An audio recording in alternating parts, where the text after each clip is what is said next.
Welcome to the On the Edge podcast with your host, Scott Groves. Hey, what's up, boys and girls? It's Scott Groves with the On the Edge podcast. Today, we are talking to Fred Joyal, who's actually a new friend of mine, and he just released, we're coming to you like end of 2021, December to be exact, and he just released a new book called Superbold, From Underconfident to Charismatic. And it's funny, because as I started talking with Fred, we were just talking offline a little bit, the last word that I would use to describe him is underconfident. And apparently that was a work in progress. He was not always this charismatic.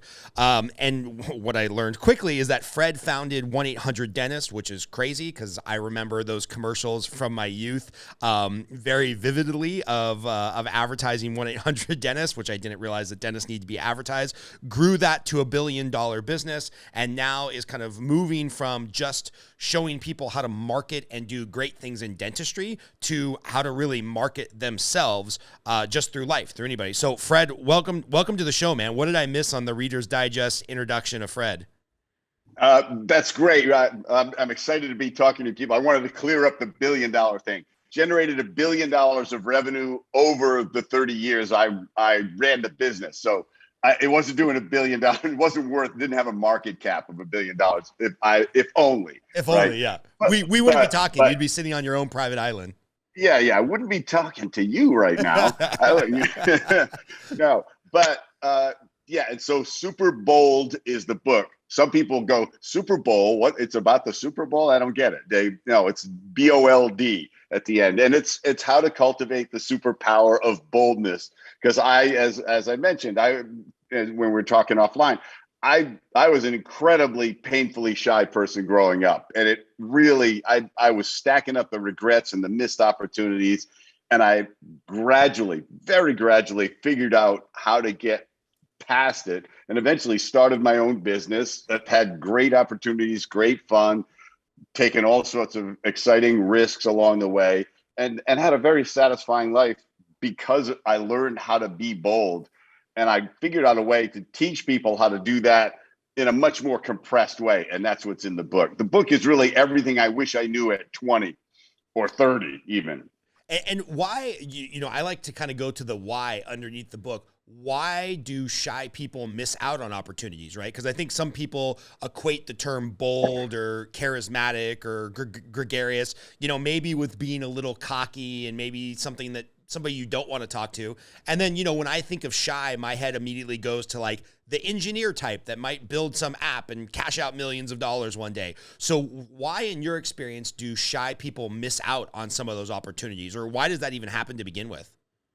They miss out because they hesitate.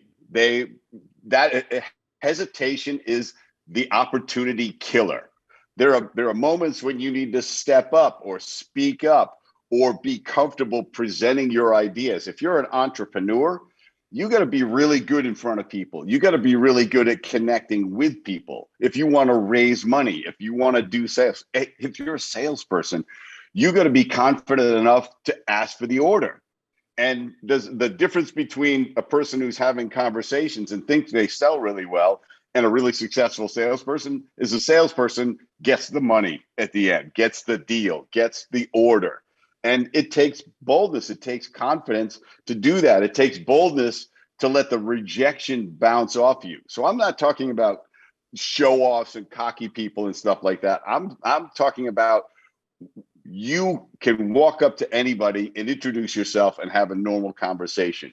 You can chase your dreams because you've accurately calculated the risk instead of the self-talk, what I call the barrier beliefs that are stopping you from stepping up and stepping out and trying new things. And you're hiding in your comfort zone. That's, a lot of engineers are doing that. Their comfort zone is engineering, but their dating life is horrible, right? Because they don't have that. They don't have any confidence with that. So this is about helping you become as bold as you want to be while being you. I'm actually a bold introvert, right? Because I like being alone. I like doing stuff by myself. My reflex still is to be introverted, but I just bounce right out of it. I just don't acknowledge that inhibition, because shyness is not like a genetic thing. It's a behavior, right? You're not shy all the time. You're shy in certain situations. You're not shy with your family at Thanksgiving. You're shy when you're meeting new people, or when you're presenting a new idea, or when it's something really important and suddenly your confidence plummets. My goal is to make people as bold as they want to be when they need it most, and when they want to have, and we need people who are willing to take big risks and make the world a better place, because we got big problems. We got climate change problems. We got homeless problems. We got, economic problems. We got pandemic problems. We got all sorts of stuff. We got islands of plastic floating in the ocean. Yeah. I want people who are going to step up and solve this stuff, and I want to give them that boldness muscle as strong as they need it to be to execute those things. You just used a great word there, muscle, because I find with a lot of the self-help genre, it's a little too hippy-dippy, self-actualization. Like I'm a strategy person. give me the checklist, give me the plan. And I know you came up with this method that you nicknamed the PRIDE method, and it's an acronym. And I like that about you and your book, where it's like, no, this isn't just some nebulous, hippy-dippy, read the book and you're going to find your inner peace and inner strength and inner boldness. It's like, no, there's actually a systematic process to becoming more bold and more charismatic and really taking the bull by the horns for what it might be. So can you explain a little bit about that system and how you kind of founded this and why it was important to have actually a prescripted methodology to fix the problem versus like just reading a bunch of anecdotal stories and assuming that's going to solve everybody's shyness? Yeah, now certainly in the book, I talk about the mindset you need, and you're going to want to change, and then the book is going to help you do it. The book has 5 levels of exercises that gradually move you up and up and up in greater and greater boldness, and expand your comfort zone further and further out.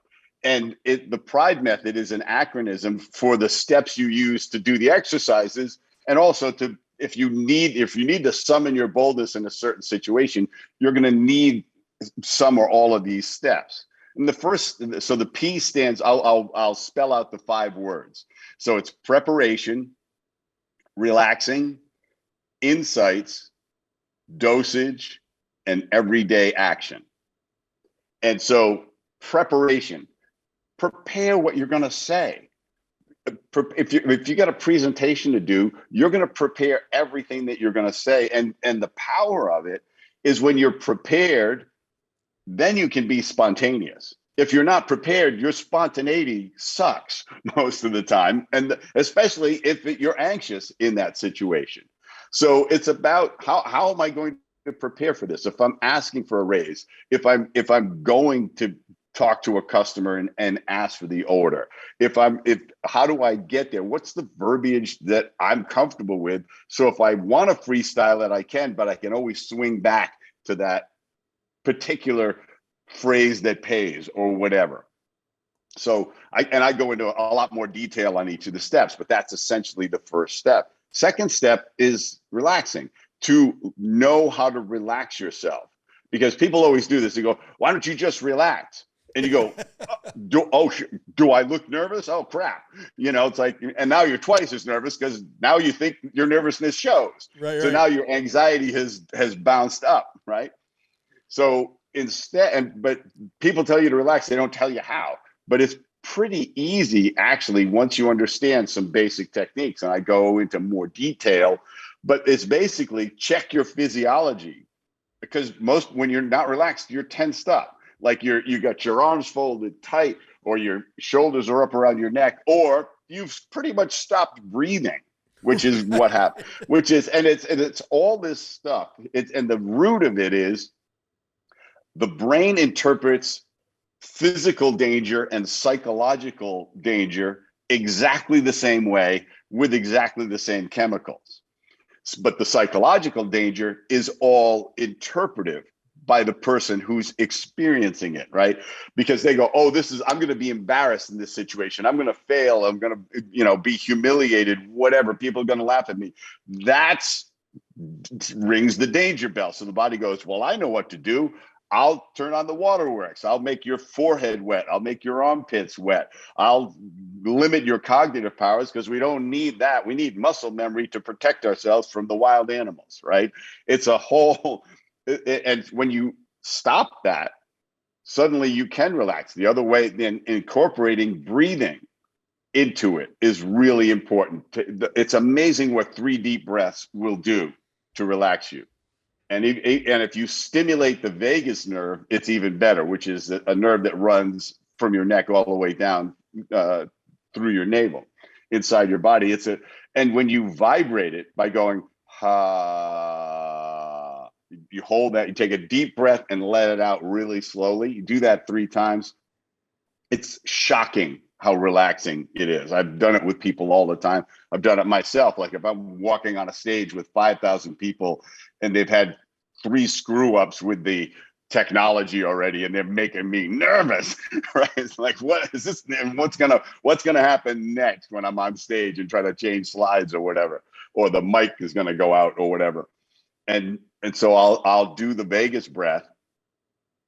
And it's Vegas, Vagus, not Vegas breath like you have after you've been out all night in Vegas. Right.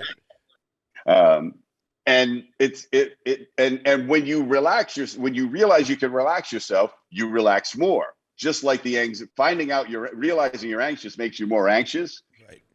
Relaxing yourself says, oh, I can relax myself. So you're more relaxed. Now you can be fully energized instead of anxious. You can summon now your brain's working, your creativity is working, your tongue's working. All that is happening because you relaxed yourself. It's the next step of it's so funny you're saying this, Fred, because I've got a buddy of mine who's going to come on the show here in a couple weeks. His name is Maki Coco Bombs Patoya, and he's a UFC professional fighter.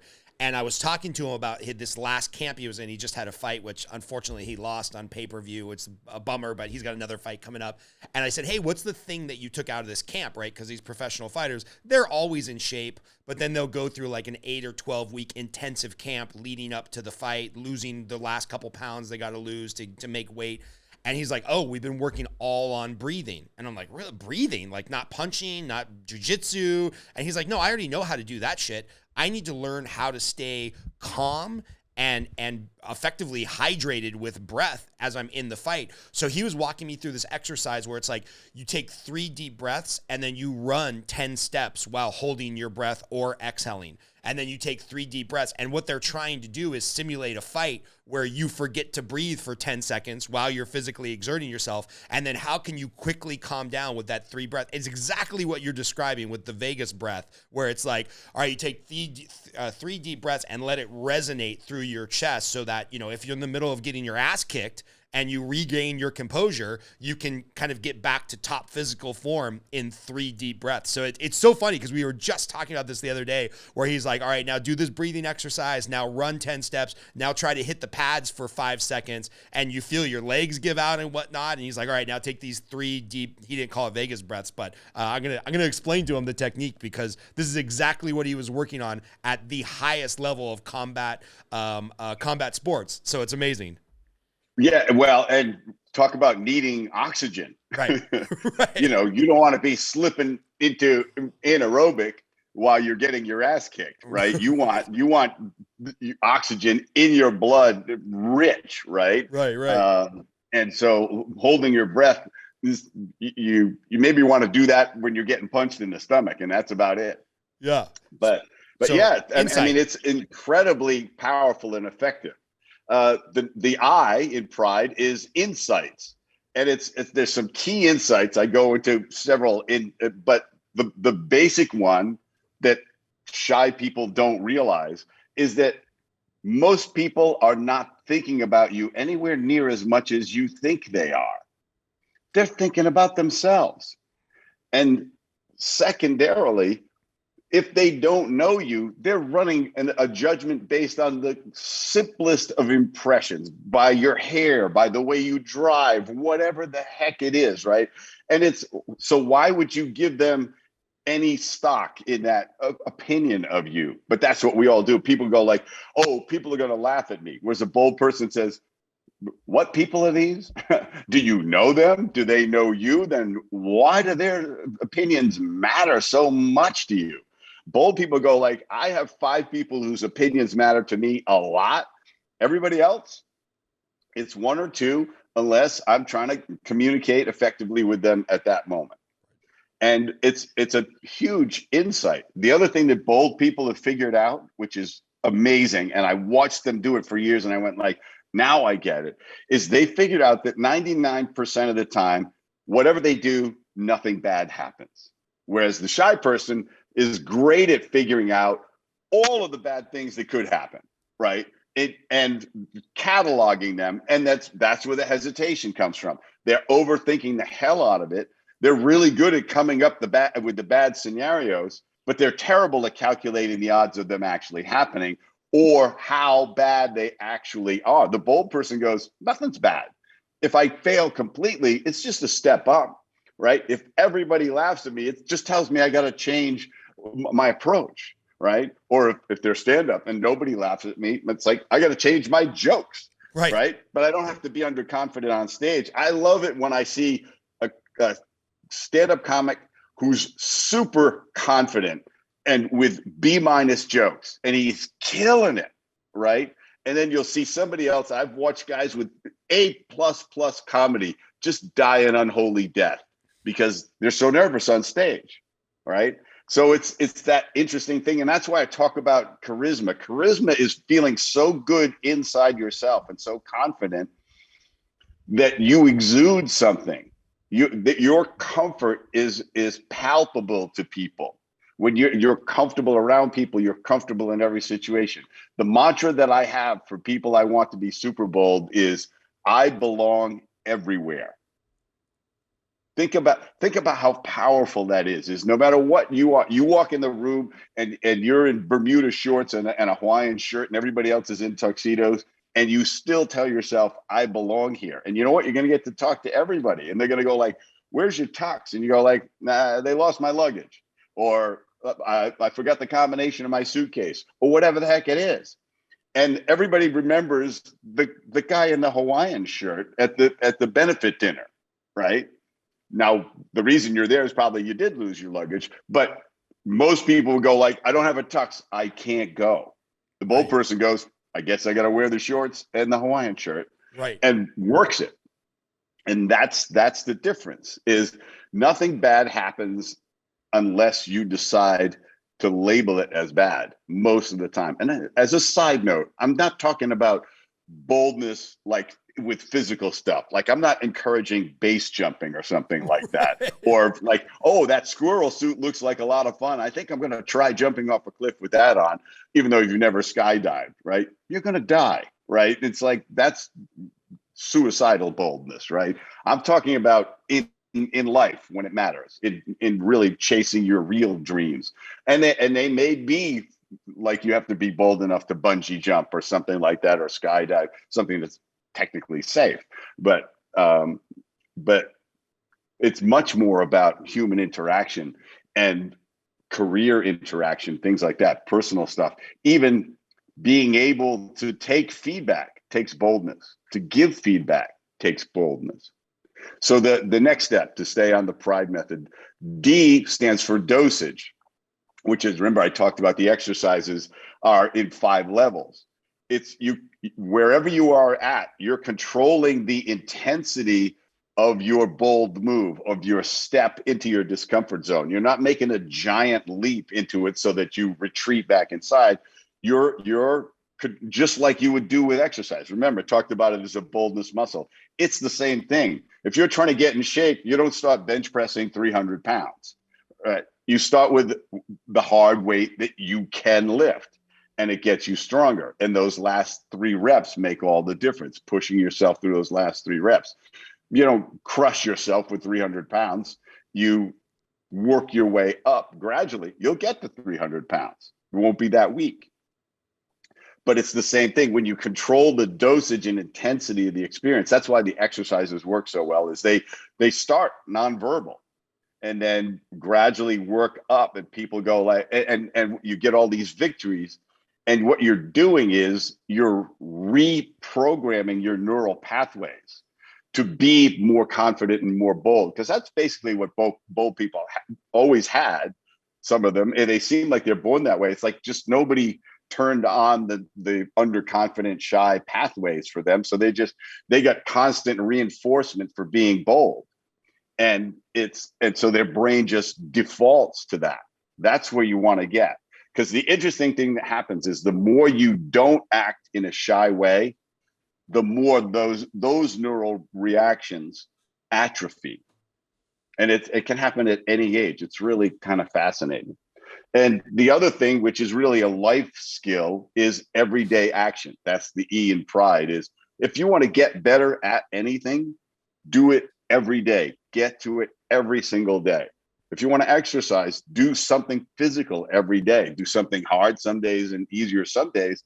But when you do it every day, you see this. I see this with people, particularly who run, is like, if it's pouring rain, they got to run anyway, because they're a runner, and their brain, they don't decide whether to do it or not. They are just figuring out how they're going to do it that day in whatever conditions there are. I was with a guy, we were in Africa, we were on the top of this crater. It was 10,000 feet, right? He had to run anyway. It's like, buddy, there's no oxygen. Where are you going? Right? He says, I got to run. But it's that same thing, is when you get to it every day, your brain says, oh, this is who we are. This is how we behave. We're a bold person. We step up, we speak up, we try new stuff. We ignore rejection. We don't fear the harmless. And that becomes who you are. If you're weekend warrior, anything, you're a dabbler. But when you don't get the stuff every day, all of a sudden a month goes by and you haven't got to it. And all of a sudden a year goes by. And the beauty of everyday action is, however little you get to it, it aggregates. If you're writing a book and you write one paragraph a day, guess what? At the end of the year, you're going to have 100 pages of the book. That's how I've written all my books, is I get to them every day. And the other thing is, it tricks you into starting. How many workouts have you went like, I don't really feel like it, but I'm just I'm gonna bang out some push-ups, and that's it. And I'm letting myself off the hook. And then you do them. Next thing you know, you're doing some sit-ups, and then you're gonna do some curls. It's like, we're human beings. We need to trick ourselves, Yeah. But when you commit to everyday action, that's where the transformation comes. So in the book, it's about, you're going to do some boldness exercise every day before you go to bed. And I recommend starting early, because you'll probably do 2, 3, 4, or 5 of them in the course of the day, and it'll just accelerate the process. I've got so many anecdotal stories I'm thinking of right now. There's that movie Moneyball with Brad Pitt and where they're the A's. There's this classic scene where they're sitting around the table and they're trying to introduce like who should be brought onto the team based on real statistics. And the old school pitching coach is like, no, we can't hire that pitching closer. I mean, he dates fat women. He's got no self-confidence. He's not bold. He can't be our closer. And they're like, no, statistically, he's a good pitcher. And he's like, nah. He dates fat women. He doesn't have the balls to go up to the cute girl at the bar. I don't want him on the team. And like that scene sticks out in my mind. So if you're kind of naturally, let's just take a shy guy, for example, because my other anecdotal story is, you go to President's Club. I work in the mortgage industry. You go to President's Club where there's a bunch of top producing salespeople, and there's a bunch of chubby, below average looking guys like myself with just some smoking hot wives. So clearly at some point they were bold enough to go talk to the attractive girl at the bar. So let's say you're a guy who's a little bit more on the shyer spectrum. What is one of those daily exercises? And let's say you're starting out really, really shy and you want to have more charisma and you want to be a little bit more of the life of the party because you're missing out of opportunities either in your social life or your business life. What's like one of these prescriptive exercises that you're like, hey, this is a baby step on the road to boldness that I want you to work on every day? So the real baby step is to just smile at 5 people a day. Or the real goal is smile at everybody you encounter until somebody doesn't smile back. And then consciously don't take that on, because it's got nothing to do with you. You have no idea what headspace that person is in. They could be even shyer than you, or they could be having the worst day of their life. So you do that and you realize, wow, everybody smiled back at me, right? And it's, the key to a lot of this stuff is to have no agenda, like not be concerned about the outcome. A lot of the exercises, you're aiming for failure, like nobody's smiling at you. But a really good technique is you want to talk to a stranger a day. This is what I tell people, like, you're grown up now, talk to strangers. Forget what your parents told you when you were 5, okay? You're not going to get pulled into a white van anymore, I don't think. Or still, you got to watch out for the white vans anyway. Still, if they're slowing down next to you when you're walking on the sidewalk, you need to start walking faster. But anyway, that's a side note. That's a different book. But what you want to do is talk to a stranger every day, and the easiest way is what I call a throwaway compliment. You look at something about them. Ideally not their appearance, particularly a woman, but something. Women they work pretty hard on what they're wearing, right? Or their hair or something like that, or what they're, a handbag, shoes, all of that stuff. And guys are similar too. It's like, like to a guy I would say, that beard's terrific. It's got some real great style to it. Good for you, man. And walk away. Right. This, it's like, I would say, if you're shy, make a point of always going into a coffee shop and either talking to the person in front of you or behind you in line, and just say, compliment them. That's, wow, that's, that jacket looks amazing on you. If you don't mind, tell me where you got it, because I would love to know. And all of a sudden you realize they can smell that you have no agenda if you deliberately don't. You're not trying to get somebody's phone number or start to sell them, real estate or anything like that, or Amway. You're just, it's a total drive-by. It's a throwaway compliment. And you're making somebody feel good about themselves. And you know what? You feel good about yourself because they will say stuff. Like I once saw this woman, head to toe dressed in yellow. And you look at it and go like, holy moly, that's fairly intense. But that's what I do. I pick the thing that either I have a judgment about, especially a negative one, and I force myself to come up with a compliment. So I said to her, I said, like, wow, that's such a bold color, but it's really working for you. And she said, oh, thank you for saying that. You know what? I've been feeling so down lately that I thought if I just wore this, I would just start to feel better about myself. So how powerful was my throwaway compliment to that woman? So how good did I feel just doing that? Go like, yeah, feel a little bit better about yourself. This is working for you. Whereas, other people online going, what the hell is she wearing yellow for? She looks ridiculous. Right. Like, where does that get you to have that negative judgment about somebody? Why are you doing that? Be the voice of upliftment out there. But that's a really simple thing to start doing. And then you just work your way up. You go, now you're going to say, I'm Scott, by the way, just wanted to let you know my name. What's your name? And you get their name and you repeat it and remember it. And eventually you're going to expand those conversations. And eventually you're going to put yourself in all sorts of situations. Another thing I do that I recommend, an exercise, so you learn that nothing bad happens most of the time. That's what you need to reprogram your brain, is if you see an employees only sign, go in. Just go. If it's unlocked, go in. You know why? Because no one's going to beat you to death on the other side of that door. 9 times out of 10, nobody's going to say anything. Right. Because you entered, it must be the only thing stopping you is the sign. Right. And you're not damaging anything. You're not going in to steal all the coffee creamers or something like that's in the room. You're just walking in there. And I want you to bathe in that experience of like, oh, something bad's going to happen. I'll walk through the door and nothing bad happened. Go in the back of a grocery store. Nobody's going to say anything. If they do, they're going to say, can I help you? Right? They're not going to say, get the hell out of here immediately. And if they do, just get the hell out of there. You weren't supposed to be there anyway. So don't take it on, but you're building the muscle. This is like doing curls, right? This is you're just going to go into this place where you have told you shouldn't go. And then you start to realize how many times you said, oh, I shouldn't because, right? Bold person doesn't waste any time with that thought process because they know what they want to do. They want to go talk to that girl at the bar.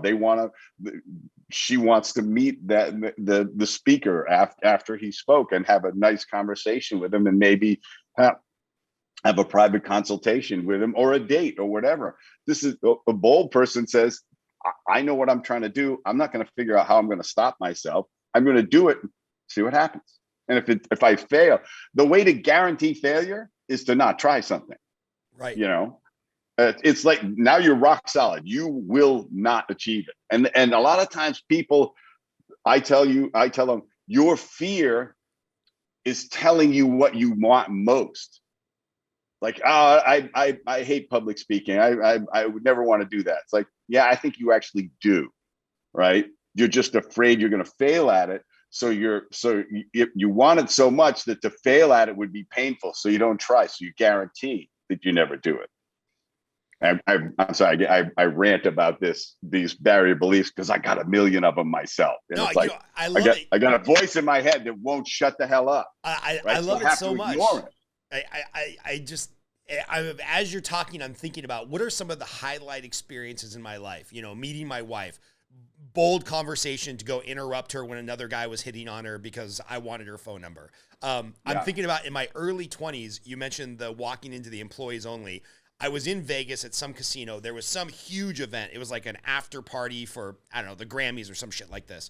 And I remember there being a line that said press only. And I'm like, well, they're not going to let me in the line to get into the club on my own because I'm a nobody. And there's a bunch of starlets and musicians here. So I just went to the press only line. What ended up happening is because everybody just assumed I was press, I stood next to Robin Leach from Lifestyles of the Rich and Famous, and we interviewed everybody as they came through on the red carpet. And he just assumed since I was there, the program must have told me to go stand next to Robert Leach and help with interview questions. So I was sitting there with Robin Leach, who I remember watching with my grandmother, Lifestyles of the Rich and Famous.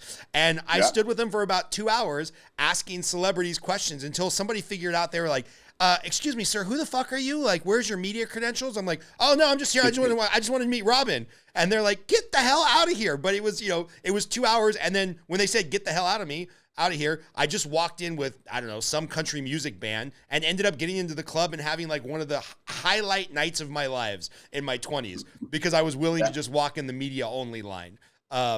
So yeah, it just, as you're bringing these things up, I realize how like so many high points in my life is because either naturally I was bold or something my parents instilled in me allowed me to be bold in some of these moments. Well, you just didn't put that limiting voice. You didn't acknowledge it and let that guide your actions. You said, no, I'm going to try it despite you said all those things. I don't belong here. They're going to kick me out, blah, blah, blah. So I'm going to try. That's the difference because that's the likely outcome. However, if I don't try, the guaranteed outcome is nothing's going to happen. So I'm going to try. And if I fail, I failed trying, right? But what happens just like this is if you reflect on your life, there were times when you were bold, and I would almost guarantee that something incredible happened or something incredible flowed from it. And sometimes your whole life, it goes on a different trajectory, like you meet the mate of your dreams. Right. And because you stepped up. And I'm sorry, people are impressed with people who have confidence. Yeah. That's why these guys all these guys that you see are dating supermodels. Is the supermodel is just a person that 99% of guys are afraid to walk up and talk to. Yeah. Because they've told themselves, oh, she's too beautiful to talk to me. And the short guy goes, I'm short. I got to make up for it. I'm going to talk to everybody, and I'm going to talk to her. I'm going to start with the best looking girl here. I'm going to talk to her. And he just says, had to be bold, because people have judgments about me and my height. I could take on that judgment, or I can run with it. Yeah. And create a bold life. Why is this the right time for you to be writing this book? Like, are you retired from business and you're just trying to give back, or is this the new platform for you to have a coaching program for people that want to be more bold? Like why this book now when, you've been an expert in the dentistry marketing field for several decades? In large part is because when you get to a certain point of success in your career, what becomes really paramount in your life is what's your contribution? How much impact can you have on people?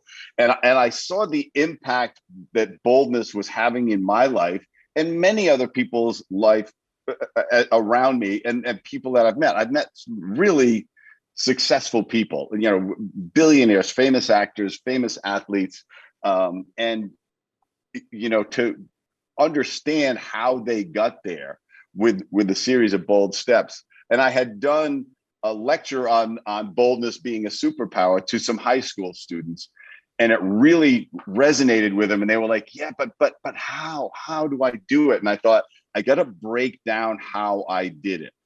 And so I worked years on really shaping the book, and then COVID hit, and it allowed me to really finish it, and get an editor and really compress it down to a solid message.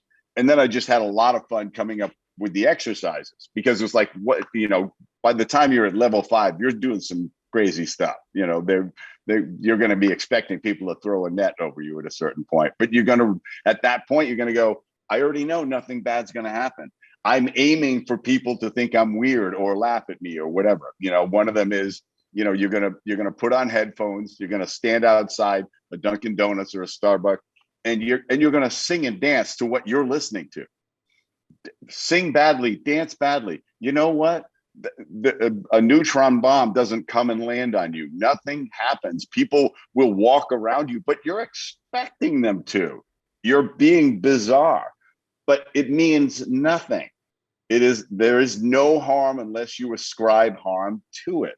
And once you do it, you go like, and somebody's going to dance with you, right? And they're like, what are you listening to? Right. And you go like, here, take one of the headphones. That could happen, right? And then you're going to go like, wow, for every 100 people, one person thought it was fun, So, but back to why I'm doing it is because I wish I knew this stuff way younger. And I see people at in career changes. So it's not just young people. Guy I went to high school with, retired football coach, loved doing it, reads my book, and he writes to me, he goes, why the hell am I retired? I love nothing more than coaching. I'm going to figure out a way to get back into coaching. They told me I was supposed to retire, so I did. Right? It was like everybody said, it's your retirement. It's like, he says, doesn't mean I can't coach. I want to coach. And so he's back to an exciting, satisfying life instead of hanging up his spurs. Whole other end of the spectrum, a friend of mine's son attempted suicide. And she said, I've got him in a center where they're helping him. Would you send him a signed copy of the book? Because I knew the kid, and he's just a lovely kid. He's just, like many high school boys, he's just very tied to his emotions. And this girl, it was over a girl, right? He just was wrecked by that. And he started reading my book, and he just came back and he went like, I see life differently, like that there's opportunity. She's not the only girl in the world. I could probably meet somebody better. I don't have to take this on, especially enough to kill myself, right? Yeah.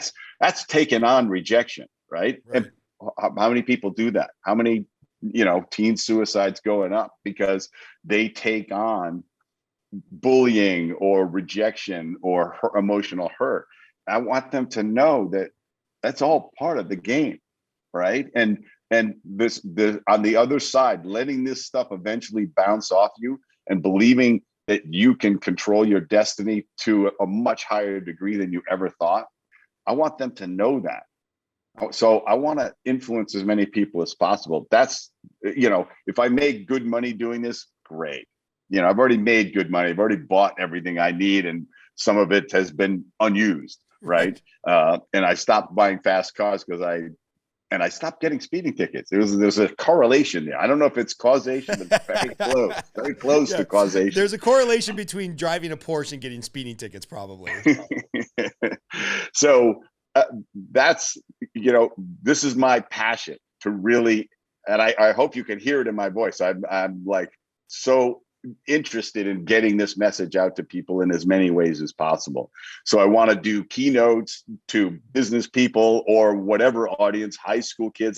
High school and college I would do for nothing, because they're coming out of college. I want them to know what I didn't know coming out of college as I started to chase my career. I was so underconfident that I undervalued myself everywhere.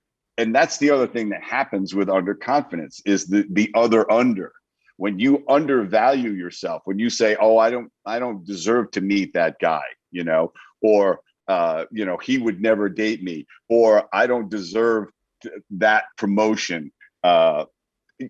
You got both feet on the brakes, right? It's good to have one foot on the gas and a foot near the brakes, but you don't have both feet on the brakes for all these things in your life. And undervaluing yourself is just a terrible thing to do. If you can break that, if you can catch yourself doing it and saying, why don't I belong here? Which is that, again, I belong everywhere and I am worthy of a great life. Man, those are powerful things. I've got an introduction I need to make. A gentleman named Tim Rhodes. He runs a group called One Life Fully Lived, and they do a lot of interaction and intervention with high schools dealing with this type of stuff, right? Like teaching these people to live their best life ever. And then he has a very high-priced mastermind group for adults called GoBundance, where it's kind of the same theory. Like how do these men that are successful in business live life big in their, in their families, in their investment strategy, in their business, and their vacations, and their men's groups. So the One Life Fully Lived has become kind of the nonprofit spinoff of GoBundance, and your message is just absolutely dialed in for that group of high school students they're trying to help. So I'll make that introduction to Tim a little bit later. Since you admitted to early in your life not being bold, I'd love like a greatest hits list from Fred of, pre-boldness. What's a big opportunity or an oh shit moment that you missed out on? And then post boldness, what's a great opportunity you gained by just putting yourself out there? If there's a Fred Joyal greatest hits list of missed opportunities pre-bold and opportunities, secured post-bold. Well, the missed opportunities is borders on the encyclopedic. So it's because I couldn't ask a girl out in high school, and it was challenging even in college. I couldn't make a phone call. I had a job. I was knocking around. I was very aimless in my 20s, and so I was working in this machine shop, and I'm working on the shop floor. I'm like devoid of skills, so I'm pretty low on the totem pole. But the owner picks up that I'm fairly intelligent, and he says, "I think you could sell for me." He says, "Come on into the upstairs to the office." He gives me a desk, and he gives me a phone, and he gives me a list of all these businesses. He says, "Start calling these businesses and see if they need anything from us. Tell them what we do and see if they want to do business with us." I couldn't dial the phone, not one. I couldn't make one cold call. Back on the shop floor, that's where I went. And so, and that pained me. Like, it was like, holy crap, I actually can't dial this phone.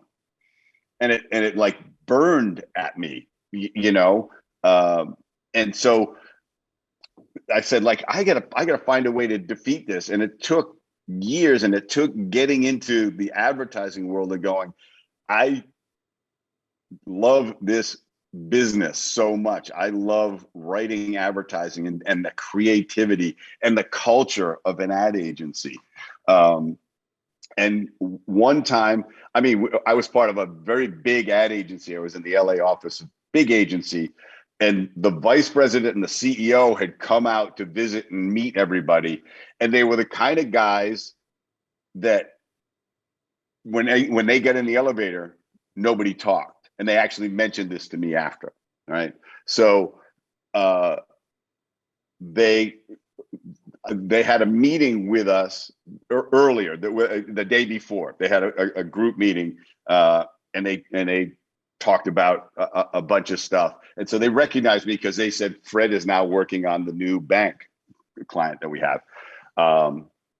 And the CEO had mentioned that he always gets food on his tie. He says it's like I have to bring like 10 ties with me or something like that. And so the next morning I happened to get in the elevator with him and the president. So the CEO and the president are both there. Elevator's got 6 or 7 people in it, dead silent, right? And they go, "Hey, how's it going?" I said, "It's going pretty good. I was wondering what Ted had for breakfast." And I pulled his tie out and looked at it, right? And they just busted out laughing. And it was just like and they never forgot me. I became this, I was a junior copywriter at the time, but because I was silly enough and I loved the environment so much that I thought, why not play the fool here for a minute and do something? Nobody talks to them. Actually, now I talk to everybody in elevators wherever I go. That's actually another bold exercise. It's a completely harmless environment, right? Because it's brief, right? The people are going away. So say something to somebody. It's a great exercise. But yeah, that was one of the moments. And of course, I've met fabulous women over the years just because I decided to talk to them. And I've met really successful people, Mike Bloomberg, Shaquille O'Neal, Tony Hsieh from Zappos. I've played chess with Richard Branson and beat him the first game, which shocked the hell out of him. Because I just play a really unorthodox game. I'm not like a chess master or anything like that. He was just couldn't figure out what the hell I was doing. And he immediately set the board up again. And we just got into this conversation because our politics were aligned, and it became this, because I didn't interview him. I knew how to behave with him. People always come up to him and go like, "I have this great business idea. What do you think of it? Or do you want to make it a virgin company? Or how did you do this?" And it's like, stop interviewing the guy just because he's like, he doesn't need to make any money. He doesn't need any more ideas, right? He wants to talk about stuff and he wants to laugh. He's a silly guy. He's incredibly playful. And so we just had really good conversations. And I was on his island, Necker Island, and he would come find me to play chess with him because he wanted to rack up the wins. It's that the loss stung too much, right? But he wanted to chat with me, and he would bitch at me that I took way too long to move. He says, "We need to play rapid chess." He says, "We need to just like move. He says, "I love that." I said, "Yeah, I know, because you would destroy me." And yeah, I know you want to do that. So, but I mean, the more I did this, the more I wanted to do it. And I've been on stage in front of 5,000 people. I ended one performance by inviting people up to dance on stage with me. And I said, "We're going to do it." I said, "Somebody's got to come up, or you're going to watch me dance alone. It's not going to be pretty." Right. So, and gradually I called a couple people out. I went, you told me you were going to do this. Get up here. And I said to the people, I said, "You're going to be out there wishing you got up here, because these 20 people are up here in front of all of you, and they're going to get to see what it's like." But I started doing it at smaller lectures. There was one, like, Canadians were great for this. I did one in Canada where the only people not on stage were 2 people recording it with phones. 200 people on the stage. So we were waiting for the thing to collapse, and they're like just jumping around and everything.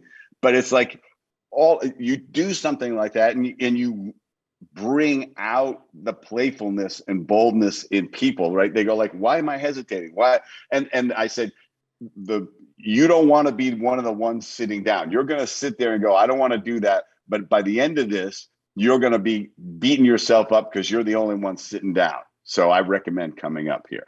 Yeah. And, it's fascinating to watch the dynamic happen, because somebody comes running up, and then 3 people decide to come up, and then 5 more, then 10 more, then 50. It's really great to watch. So I feel like I'm going to butcher this question, so play along for a minute. I feel like I'm going to butcher this question, and I want some free coaching for myself from somebody as intelligent as you that's kind of had this life experience. Is, we all know that person who's bold but inauthentic, right? They're trying to get bold to get to the point where they can have the chess game with Richard Branson. But really what they're trying to do is they're trying to sleazeball their way into a conversation with Richard Branson because they want to pitch him a business idea. So I feel like that's one extreme of boldness. And then some criticism I've gotten from my coach and my wife is that, hey, Scott, you're a pretty bold guy. You put yourself in these situations. You build these deep, authentic relationships with no agenda. But once in a while, it's okay for you to ask, like, hey, I've really given freely to this relationship, or I've made some introductions or whatever. I feel a little bit like Bill Murray in Caddyshack. Like, it's the 18th green. How about a little something for the effort? So, for the effort. Yeah, there's those two, those two extreme sides of the aisle where it's like you're bold, but in my opinion, you're kind of sleazy and you're trying to have these usury relationships. And then on the other side of the aisle, which I lean closer to, it's like you're bold, you're doing these things, you're connecting people, but you never really ask for the favor back to be like, hey, I'd like to share a stage with you and do a keynote someday or something like that. So maybe you can just talk a little bit about that, of like those levels of boldness, maybe something I need to do better to where I'm still feeling like the authentic me. And then what do we do with some of those people that are bold, but it's like, I see what you're doing. There's like a usury situation going on here. So I don't know if I phrased that question well at all, but maybe you can run. Yeah, well, it's two questions. And I really like talking about both of them, because people go like, there's these bold people, all they do is they're getting over on people and taking advantage of them and, cutting in line and doing all that stuff. And it's like, I'm talking about boldness with integrity. This is not to get over people or around people or on top of people and take advantage of them. But the reality is, if you are a person of integrity, you will not become bold and sacrifice your integrity. It's just like when they say, a lot of these rich people are total assholes. It's like, hey, they were assholes when they were broke. Okay. That's the difference. They didn't become assholes because of the money. I know some of the nicest guys I know have buckets of money, have 100 times the money, 1,000 times the money that I have. Tony Hsieh, who was the CEO of Zappos, almost no nicer guy than that guy. But it's this thing that some people, there's going to be bad players out there. Hey, it takes boldness to be a cat burglar, right? Or something like that. Or, to have a life of crime takes a certain degree of boldness. I'm not subscribing to that or recommending that. I'm be bold to make people feel better around you and also have a better life. Like, lift everybody up, come from abundance and bring that to everything. And that's what you're holding yourself back on, is a little bit of this undervaluing. Scott is undervaluing himself because he's decided he can't make the ask. There's nothing embarrassing about the ask or inhibiting or disrespectful or any of those things. Are all decisions you've made that aren't accurate. If you ask me to help you out in a way, say, look, you know what you could do for me, which you don't have to do, but it would really help me, is I am trying to meet Richard Branson, right? It would be really helpful for me if I could have him as a guest on the show. And I will say, I understand I can't help you, right? Because I don't have that kind of relationship with him. I don't have that kind of pipeline. But who else would be interesting to you that I might know? And there's nothing wrong with doing that. You did it. It's a swing and a miss, or it's a swing and a hit, or you'll go like, geez, how the heck did you get to meet Bloomberg? How did that happen? I'd love 10 minutes with him. That would be fascinating. And I would say, I can make that happen. We'll figure out a time. We'll be in New York sometime. We'll grab coffee with him. We'll do that. So and people who are successful appreciate somebody who politely asks without like that, oh, like without creating an obligation to do it. You say, Right. look, I understand you're a busy guy and you may never get to do it, or you don't have that kind of relationship, or even it's not what you do. Yeah. But I'll give you a great boldness example that was life changing for some young girls. Was my former girlfriend, her two daughters, they were twins at 11, 12, 13 years old. All they did was watch Friends. They had watched every episode of Friends. And so I happened to have known Lisa Kudrow from some time ago. And I still had her phone number. And so I said, Lisa, it would be really great if you made a little, I said, this is what I said. I said, they're coming to LA. It would blow their mind if you just showed up in this restaurant where we were and you just came in and said hi. And she said, you know what? She says, I'm out of town that week, but let me make a video for their birthday. And she records it and says their names in the video.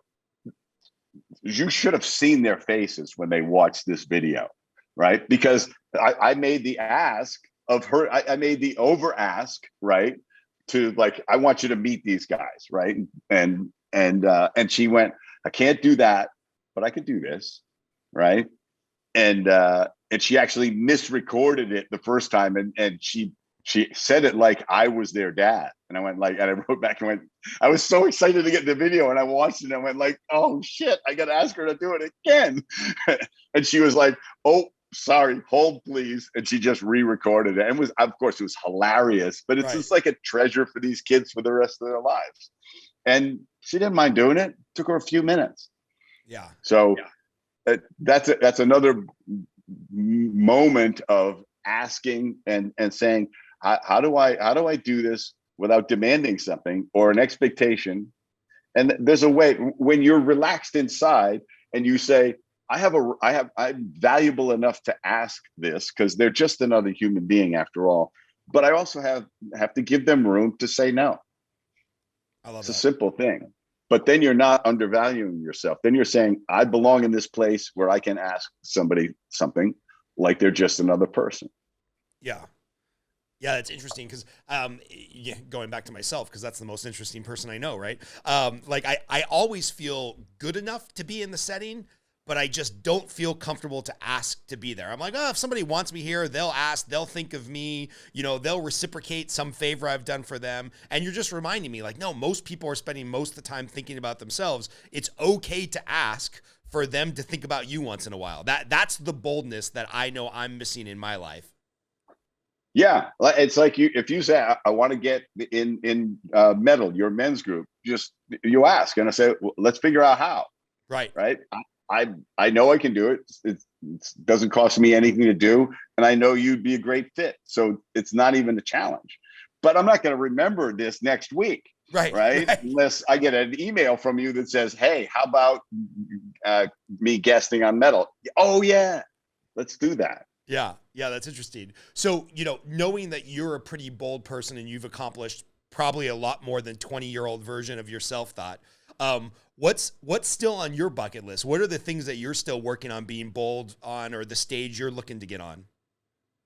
What the most exciting thing for me would be for this book to get translated into multiple languages. On a bucket list sort of approach, I would love to be doing a lecture in Paris about this, or Rome, or Singapore.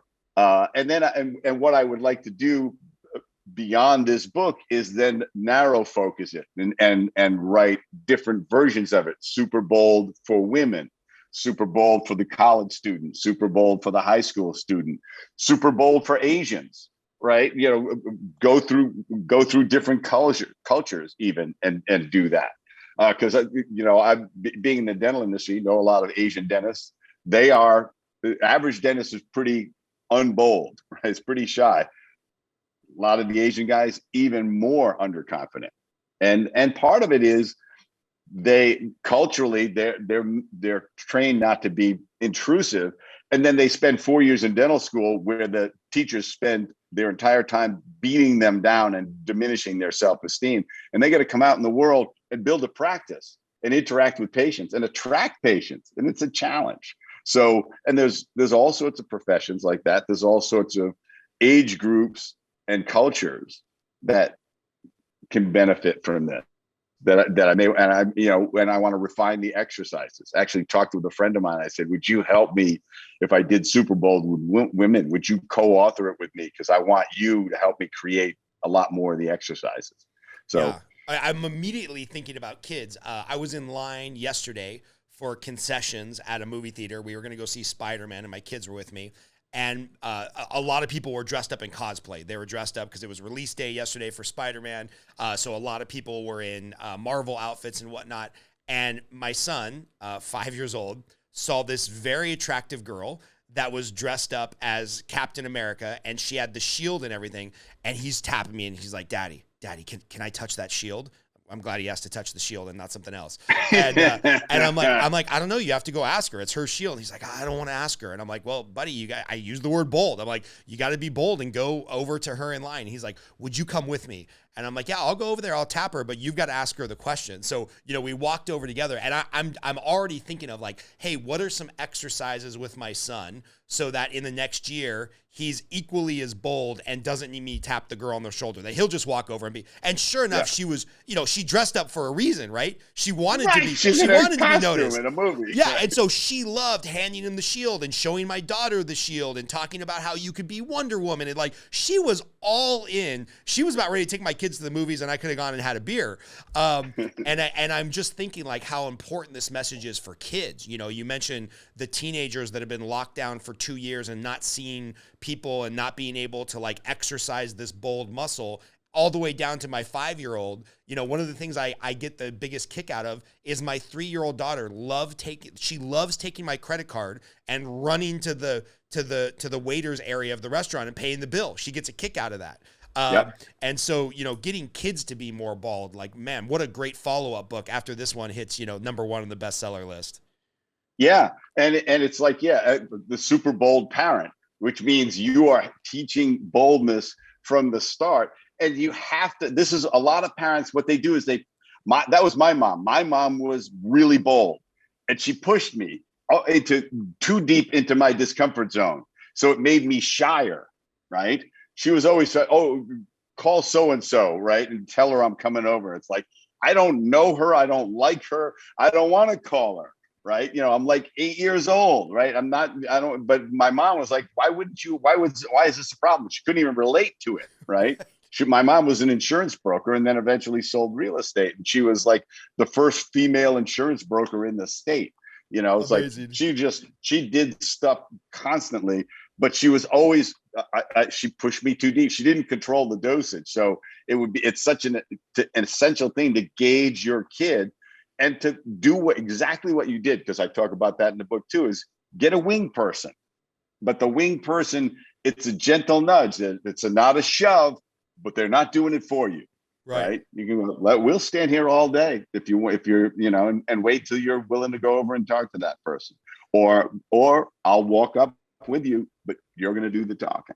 I love it. A friend of mine does that with his kid. It's like, he's got a shy kid.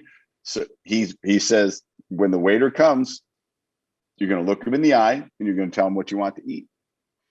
And the kid has to do it. He's like, he's not going to do it for the kid. Right. But it's like, and then eventually you go, I want you to learn the waiter's name so that next time he comes back, you can say his name, because that's a life skill, right? To learn because that's what anxious people do. Instantly forget your name, right? Because they're too busy worried about like is my shirt buttoned properly? Like, is my hair look funny? Should I trim my eyebrows today? Instead of remembering the damn name of the person they're talking to. Absolutely. And you want to remember it, use it, remember it the next time you see him. It makes an enormous difference. And when you start to do it, and of course, what's the limiting belief? Oh, I'm terrible with names. Oh yeah. Well, how about stop saying that to yourself as step one? Oh, it's amazing. All right, I got a couple of closing questions that we always ask. This one's easy. Then we'll get into the harder ones. Favorite movie and why? It's Dead Poets Society. Oh, epic movie. Yeah, because it's flawless, and it's every every frame of it is beautiful. It's the best thing Robin Williams ever did in my mind. And it's such a powerful and poignant message about youth and parents who are misguided and teachers who care enough to teach life lessons, and like I said, every line, every performance, just anybody that I don't know, anybody that I know that hasn't seen it. I had a young friend of mine. She was my house sitter. I said, "You haven't seen Dead Poets?" It's like we're watching that tonight. And this is a girl. She's in her 20s, and she just was like, "This movie is incredible." Yeah. Right? That's the other thing is it's as good today as the day it was made, and that's not easy. And if you're not bawling in the last 10 minutes of that movie, you're a robot. You're not a human being if you're not just completely moved to the core in the last 10 minutes of that movie. All right, that's going to be a tough one to top. I always like to ask, what's the question I forgot to ask in this interview? What's the thing that every time you get off an interview or you get off a panel, you're like, man, I wish they would have asked that. I wish we could have gone into this part of my book. I wish I could have told this anecdotal story. So what's the question I forgot to ask over the last hour and a half?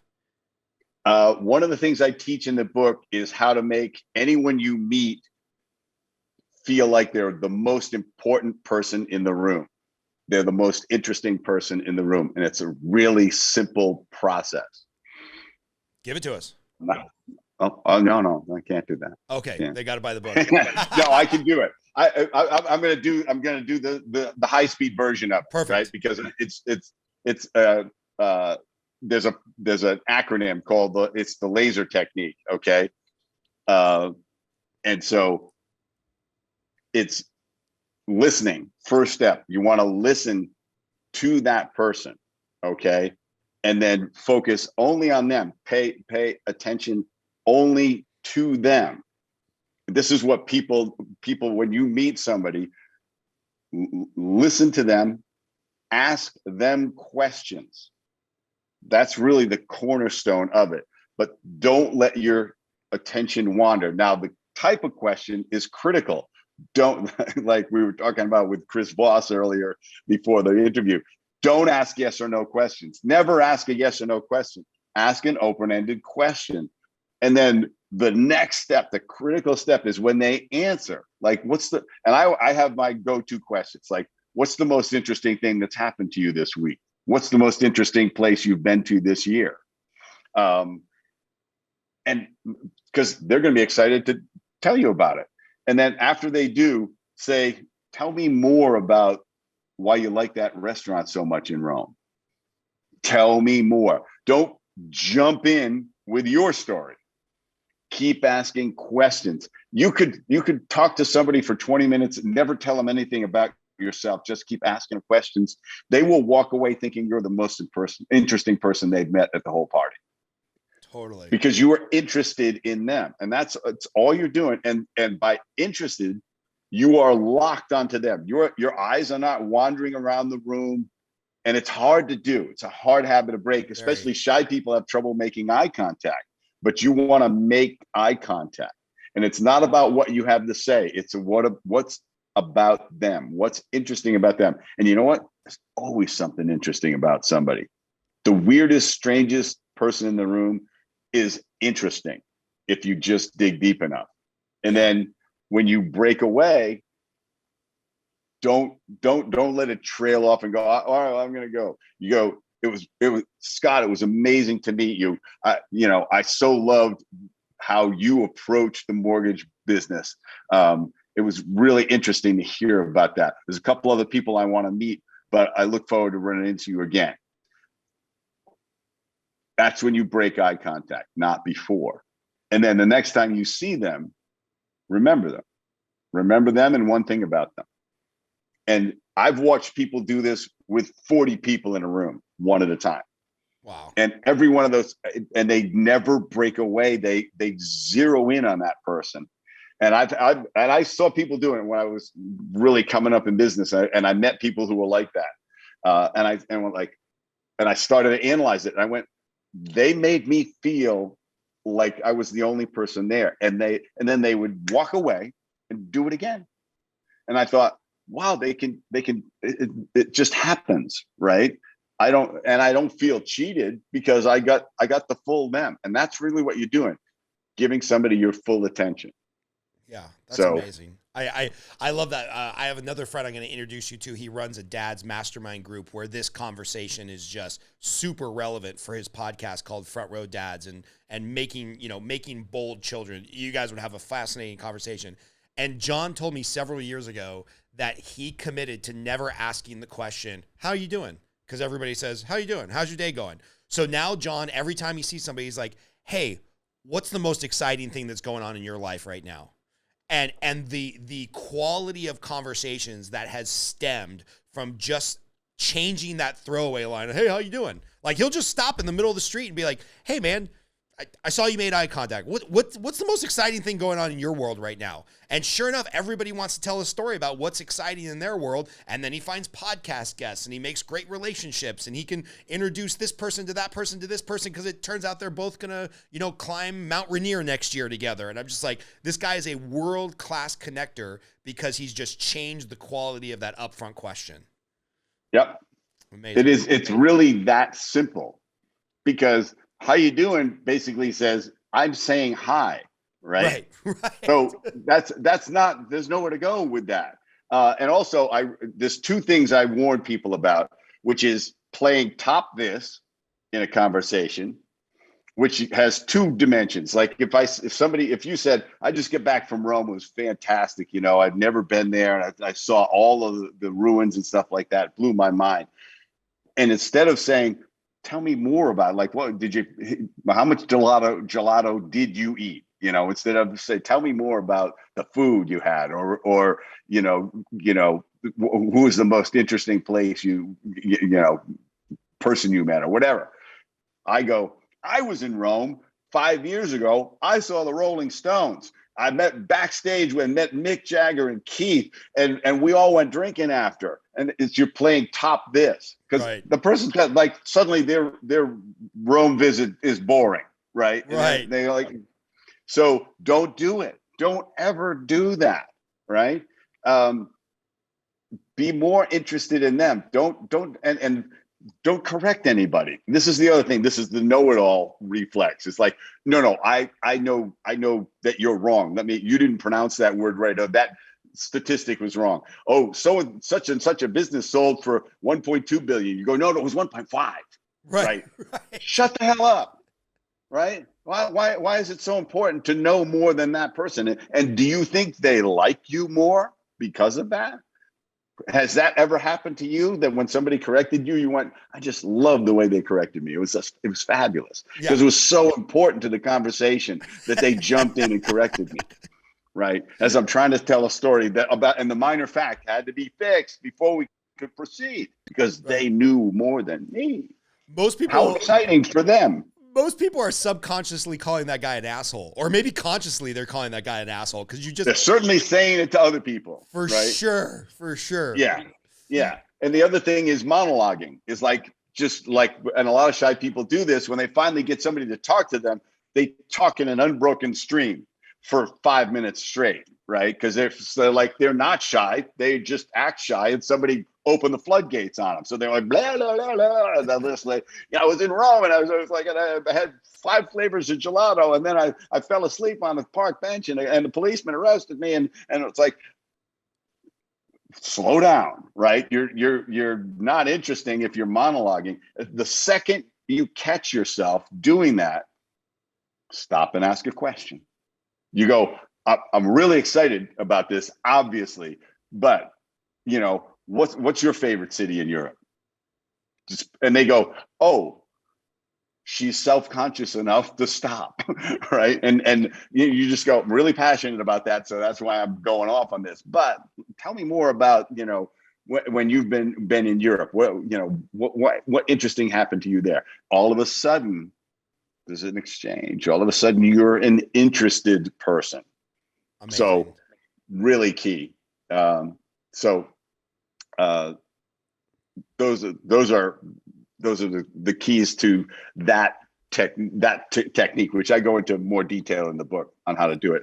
I talk about things not to do in communication and things to do, what I call power tools, and then what not to do.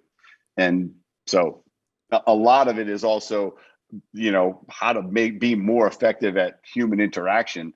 And when you're bold and confident, now you can do this easily, but you're not making these classic mistakes like forgetting somebody's name. Right. So. Right. And obviously people can find you on Amazon, Superbold, Kindle, all that type of fun stuff. How do you want people to interact with you if they're watching this and they've got to get on your mailing list or your social media? What's the easiest way to get in touch with Fred and keep in touch with Fred? FredJoyal.com. Perfect. You can, and obviously, as you said, the books are on Amazon. It's Kindle, it's Audible, it's me reading the book.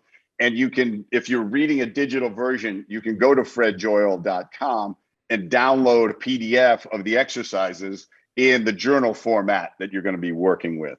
So, because it's about taking action. It's not a book to just read and that was some great insight and never do a damn thing, right? This is about building your boldness muscle so you don't have a life of regrets. That's what it's about. I love books that force you to take action. So I'm a fan, and I will also be a customer. And then last question, as we look into 2022, things seem to be getting somewhat back to normal after the craziness of the last 2 years. A lot of stuff has calmed down. A lot of stuff is still crazy. What are you most looking forward to in 2022? This is either, something that you've already got on the calendar you're fired up with, or just some level of normality to get back to. What are you looking forward to in 2022? What I'm most excited about is I'm going to put together a 2-day Superbold workshop where it'll be highly interactive, and I really put people through their paces and accelerate the process for them so that they come away like really infused with the Pride method and how they can implement it, and that I've sent them out into the street, or they're up on stage or in their room doing this stuff, and acknowledging where they are on the shyness spectrum, and say, I want to work from here to here. I say, all right, well, that's what we're going to get you faster, but in 90 days, you're going to be here. And it's like, but you're all going to commit to everyday action after this. I really want to do that and see how much I can do with people in 2 days. That's permanent, because we've all been to stuff. I mean, I love Tony Robbins. I love going to his events, but it's almost like vapor, right? It disappears in a few months, and you remember maybe 2 or 3 things from it. I want your behavior to change so that you are seizing opportunities. You're not missing out on times when you wanted to speak up, or you need to speak up, or you need to stand up for somebody, or you need to eulogize somebody. And I don't want you to say, I don't like to speak in front of people, so I don't want to speak at the funeral. It's like, you don't want to miss that opportunity. I'm sorry. You only get one shot. And life's full of these one moments that you don't want to miss.